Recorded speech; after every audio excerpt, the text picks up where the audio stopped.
Hello traders and smart investors. आज की इस वीडियो में हम डिस्कस करने वाले हैं आरओसी। आरओसी जो हमें बताता है असली प्रोबेबिलिटी का सच, कि कितनी असलियत में प्रोबेबिलिटी है कंपनी में या नहीं।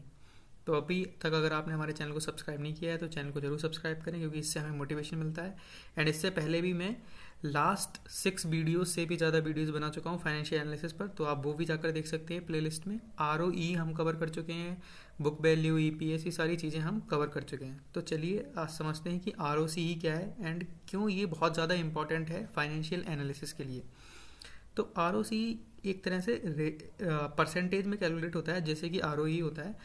तो आरओसी हमें बताता है कि कंपनी जो है प्रॉफिट कितना कमा रही है। अब जो आरओई होता था वो हमें बताता था कि शेयर होल्डर की जो इक्विटी है, जो शेयर होल्डर पैसे दे रहा है कंपनी को, अगर वो 100 रुपये इन्वेस्ट कर रहा है तो उस पर कंपनी कितना पैसा कमा रही है। वहीं आरओसी हमें बताता है कि जो टोटल पैसा है, टोटल कैपिटल, तो टोटल कैपिटल में आ जाएगा जो शेयर होल्डर ने पैसे दिए वो, उसके साथ ही जो कंपनी ने डेट ले रखा है वो, उन दोनों को मिलाकर उस पर कंपनी कितना पैसा कमा रही है। ठीक है, तो ये होता है आरओसी। यहाँ पर हम आरओसी का फॉर्मूला देख सकते हैं। आरओसी का फॉर्मूला होता है एबिटा अपॉन कैपिटल एम्प्लॉयड।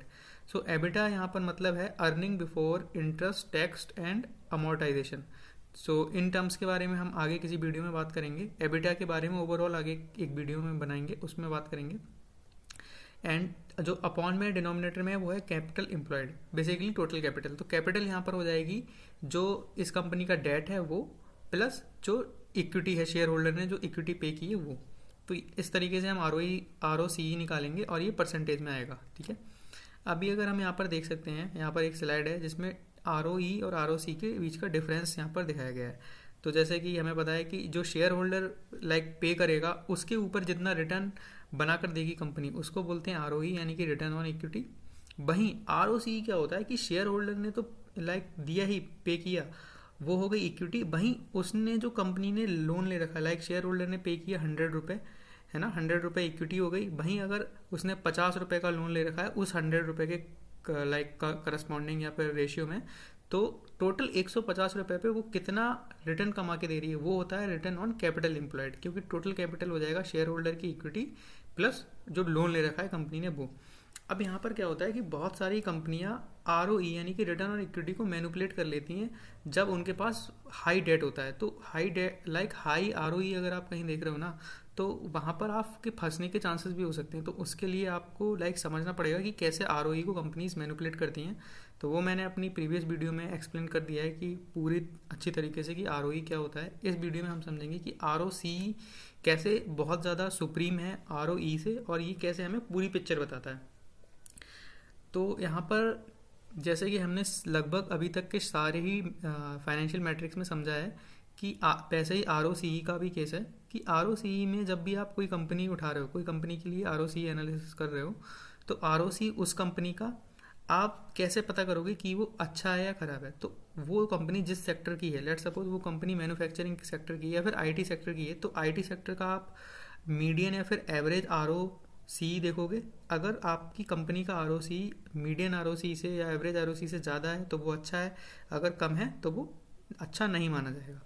तो ओवरऑल ये रहता है, हमें सेक्टर में ही, विद इन द सेक्टर ही कंपैरिजन करना है। अब दूसरा आ जाता है यहाँ पर कि कैसे साइज के बेसिस पर हम एफिशिएंसी निकालेंगे। जैसे कि एक कंपनी है जो कि बहुत बड़ी कंपनी है, उसका कैपिटल एम्प्लॉयड है 1 लाख करोड़, वहीं उसका जो एबिटा है 15,000 करोड़। तो यहाँ पर हमने आरओसी का फॉर्मूला देखा था कि एबिटा अपॉन कैपिटल एम्प्लॉयड। तो यहाँ पर जो आरओसी निकल कर आएगा वो 15% निकल कर आएगा। वहीं कंपनी बी का जो यहाँ पर एग्जांपल लिया है वो छोटी है, वहाँ पर कैपिटल एम्प्लॉयड कम है, लेकिन वहाँ पर अगर एबिटा उसका 4,000, जैसे यहाँ पर ले रखा है एग्जाम्पल 4,000 करोड़ है एबिटा और कैपिटल एम्प्लॉयड है 10,000 करोड़। तो यहाँ पर जब हम आरओसी के फॉर्मूले से कैलकुलेशन करेंगे तो यहाँ पर हमें आरओसी 40% देखने को मिल रहा है, जो कि बहुत, ये कंपनी बेसिकली हम कह सकते हैं बहुत एफिशिएंटली, बहुत अच्छी तरीके से प्रोडक्टिवली अपने रिसोर्सेज को यूज़ कर रही है, अपने कैपिटल को यूज़ कर रही है कंपनी को ग्रो करने के लिए। इसीलिए हम देखते हैं जो कंपनी स्मॉल कैप होती हैं और उनका आरओसी अच्छा होता है, उनमें हमें बुल रन के टाइम पर बहुत अच्छा रिटर्न देखने को मिलता है, क्योंकि वो अपने पैसे को, अपने कैपिटल को बहुत अच्छी प्रोडक्टिवली और एफिशिएंटली यूज़ करती हैं अपने एसेट्स को ग्रो करने के लिए, अपनी कंपनी की ग्रोथ के लिए। अभी अगर हम देखें कि इन जर्नल सेंस में like what is good ROC, मतलब अधिक अच्छा आरओसी किसे मानेंगे। तो जनरल सेंस में 20% अगर आरओसी है किसी कंपनी का तो उसको हम अच्छा मानते हैं, और अगर हमें पर्टिकुलरली कंपेयर करना है तो सेक्टर में जाके कंपेयर करेंगे। ठीक है।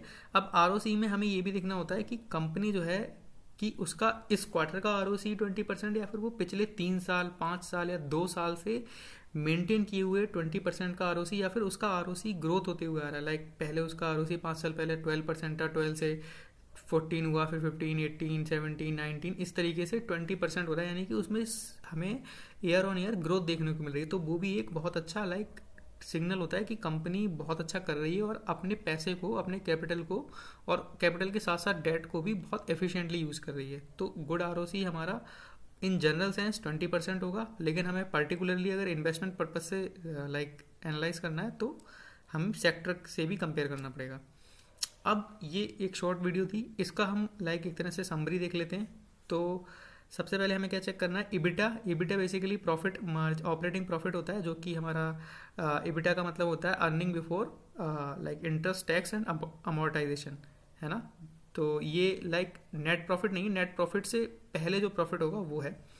एंड उसके बाद इस इबिटा को हम डिवाइड कर देते हैं कैपिटल एम्प्लॉयड से। कैपिटल एम्प्लॉयड हो जाएगी हमारी इक्विटी प्लस डेट, है ना, और उससे हम निकालेंगे आरओसी, जिसको हम सेम इंडस्ट्री में या सेम सेक्टर में कंपेयर करेंगे कंपनी के लिए। और इससे हमें एक अच्छा व्यू निकल कर आएगा कि कंपनी कैसे ग्रो कर रही है, क्या उसकी असलियत है, कितना वो अपने प्रॉफिट को लाइक ग्रो कर पा रही है, अपने इक्विटी से जो शेयर होल्डर से उसको पैसा आ रहा है, दूसरा जो उसने लोन ले रखे हैं उसको कैसे एफिशिएंटली यूज़ कर पा रही है। तो अगर आपको मेरी वीडियो पसंद आ रही है, मेरा कंटेंट पसंद आया हो, तो प्लीज़ चैनल को जरूर सब्सक्राइब करें एंड वीडियो को लाइक करें। Thank you.